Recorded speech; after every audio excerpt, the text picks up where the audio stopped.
They all smelled the same. That is the thing people remember first. Warm cashews from the nut counter, fresh popcorn, a little machine oil, old wood floors that had been swept and oiled 1,000 times over. If you grew up in the middle of the last century, you can smell it right now without my describing it at all. It just came back to you, didn't it? And here is the strange, wonderful part. It was the same smell in a town in Ohio, and a town in Georgia, and a town way out in Washington State. Different rivers, different accents, a different name painted on the awning out front, and inside, the very same store. That was the American 5 and Dime, the variety store, the 5 and 10. For about 3 generations, nearly every town in this country that was big enough to have a stoplight had one. And then, over just a few short decades, almost every single one of them closed. I want to walk you through that store while it is still standing, and I want to introduce you to the 4 companies that built it, because one of them, and you will not see this coming, quietly built the weapon that destroyed all 4. Keep that in the back of your mind. We will get there. Let's start at the door. A bell rang when you pushed it open. The floor was wood, oiled dark, worn pale in 2 long paths down the main aisles where 100,000 feet had walked. Up front, almost always, the candy counter, under curved glass, chocolate stars, malted milk balls, candy corn, ribbon candy, all of it loose, scooped into a little white paper sack and sold by the quarter pound. For a child, that counter was a first lesson in real economics. You had a dime. The dime had to be divided. 3 things, or 2 better things, or 1 fine thing, and a penny saved. It was arithmetic with actual stakes, and every kid in America took the very same course. Down the aisles ran everything a household needed, and a few things it only wanted.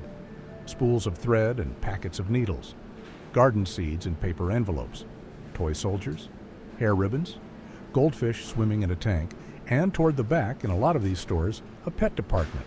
Parakeets in cages chirping right over the noise of the register, and at the very back, the lunch counter, chrome stools, a griddle, a hot plate, and a cold soda for pocket change. That counter was its own little world. A grilled cheese, a bowl of soup, a wedge of pie, a cherry Coke, mixed by hand. It was where the farm wives met after their errands, where a boy spent the quarter he earned mowing a lawn, where the whole town, sooner or later, sat down elbow to elbow. And for a lot of small towns, that store was more than a place to shop. It was the first paycheck a teenager ever earned. It was where you ran into your neighbors. It was, in a quiet way, the living room of the whole community. It was the same store, the same shape, the same warmth, in 1,000 towns at once.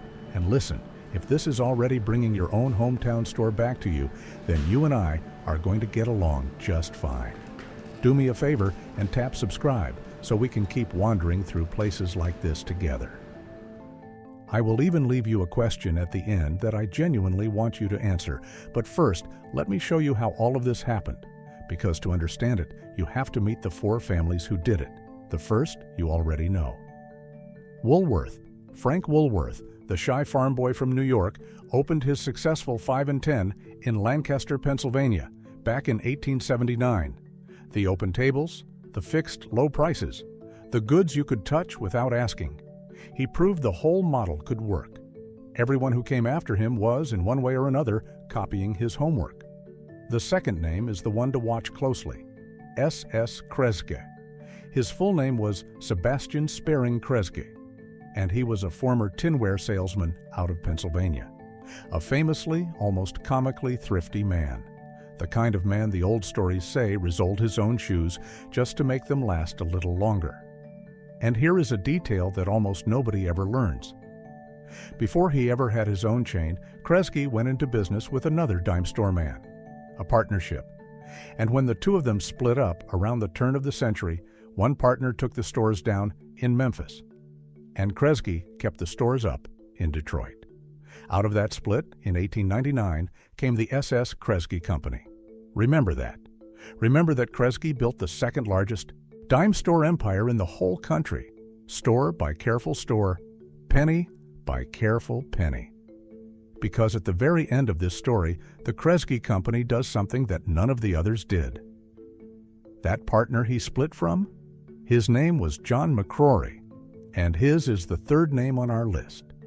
McCrory. And sometimes the family even dropped a letter from the spelling just to save money on the signs, which tells you everything you need to know about these men. Opened his first store back in the early 1880s. He built a sprawling chain of his own across the South and the East, swallowing up smaller rivals as he went. And the fourth name belonged to the mill towns, G.C. Murphy. The first Murphy store opened in McKeesport, Pennsylvania in 1906. And in the coal country and the steel country, the Murphy store was beloved in a way the bigger chains genuinely envied.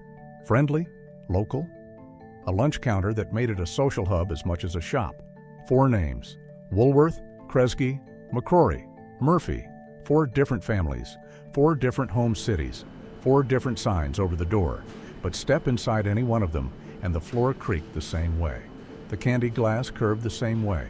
The parakeets chirped and the griddle hissed, all of it the same. They had each copied the one good idea, over and over, until the idea stopped belonging to any one of them and started belonging to the whole country. Now let me show you the store at its very best, because there was one day a year when it became something close to magic: Christmas. The clerks built the holiday windows by hand, usually in November, cotton batting for snow, a little tin train running on a loop, 100 small toys, every one of them priced for a child's own allowance. Families would drive into town in the cold just to stand at that glass and look. The 5 and dime window was the closest thing a lot of small towns ever had to a holiday parade. And inside, the wonder kept going. A whole counter of glass ornaments, the thin blown glass kind, in a dozen colors. Bins of tinsel, strings of those big hot painted bulbs, little nativity figures, and wind-up toys and dolls in cardboard boxes with cellophane fronts. A child could press their nose to that glass and plan out an entire Christmas on $1, and a parent, watching, could actually afford to make a little of it come true. That was the quiet genius of the place. It put the magic within reach of the ordinary family. It never locked the wonder up behind a price you could not pay. And none of it cost very much. That was the whole point. The store ran on the nickel and the dime, and so a working family was never priced out of the wonder. That is what the 5 and dime really was, when you strip it all the way down. It was the center of the American town that a regular person could actually afford to be a part of. And then, fairly suddenly, the center fell right out. Here is how it happened. And here is where that thrifty old man, Mr. Kresge, comes back into our story. In 1962, the Kresge Company opened a brand new kind of store. Not a dime store downtown, a big discount store out by the highway, with plenty of parking and a modern, low-price name. They called it Kmart. It was a Kresge company through and through, opened by Kresge's own president. Out in Michigan, built with Kresge's own money, and it grew so fast that within a handful of years, it began to dwarf its own parent. Do you see what happened there? One of the 4 great 5 and dime companies built the discount box that pulled the shoppers out of downtown and emptied the very stores it had come from. There it is. That is the twist I promised you at the top. And if a twist like that is the reason you clicked on this in the first place, the strange, true, almost unbelievable turns these stories take, then go ahead and subscribe right now, because I have got a whole shelf of them, and the next one is always stranger than the last. In time, the Kmart side grew so dominant that the old Kresge dime stores were sold off and shut, and the whole company eventually took the name of the box that had eaten it. The dime store grandfather became the discount store giant, and then that giant, in its turn, would be beaten by the warehouse stores and the websites. But that is a later story for another day. And Kmart was not the only blade. There were 3 others, all cutting at once. The shopping malls rose on the edge of every city through the 1960s and 70s. And they pulled the foot traffic clean off of Main Street. The discount chains undercut the dime store prices until a nickel and dime markup simply could not pay the rent anymore. And the rent itself kept climbing on those downtown blocks, until selling small things cheaply stopped making any sense at all. McCrory's faded through years of trouble and bankruptcy. G.C. Murphy was bought up and folded into other names. Woolworth closed its last American variety stores in the late 90s and walked away from the business entirely.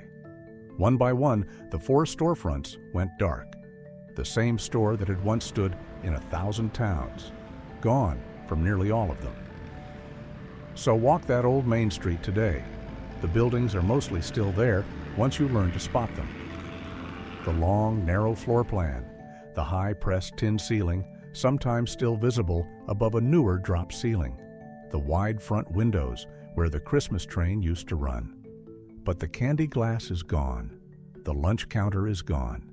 The parakeets are a story that old people tell and the young people only half believe.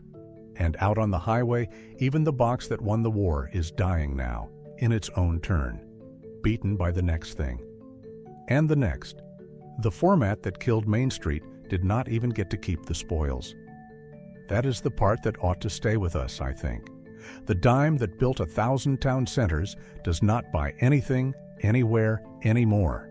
Not the candy, not the seat at the counter, not the wonder in the window, but the memory is not gone, not yet.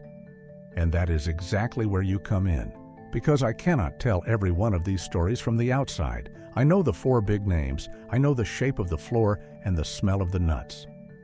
But I do not know the name on the awning in your town, or the year the lights finally went out in it. You do. So here is that question I promised you. If you remember walking into one of these stores, the bell, the floor, the candy counter, the bird in the cage at the back, then leave the name of your town's 5 and dime down below. The chain, the street it stood on, and the year, if you happen to know it, that it finally closed.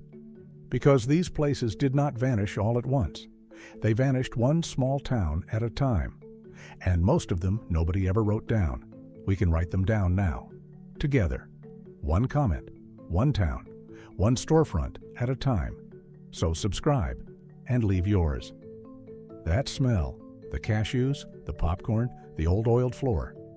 Somebody in your family still remembers it. Let's make sure it gets remembered out loud. Before the last people who walked those aisles are gone, and the stores become a thing that nobody can even prove was real. They were real. They were on every main street in America. And they were ours.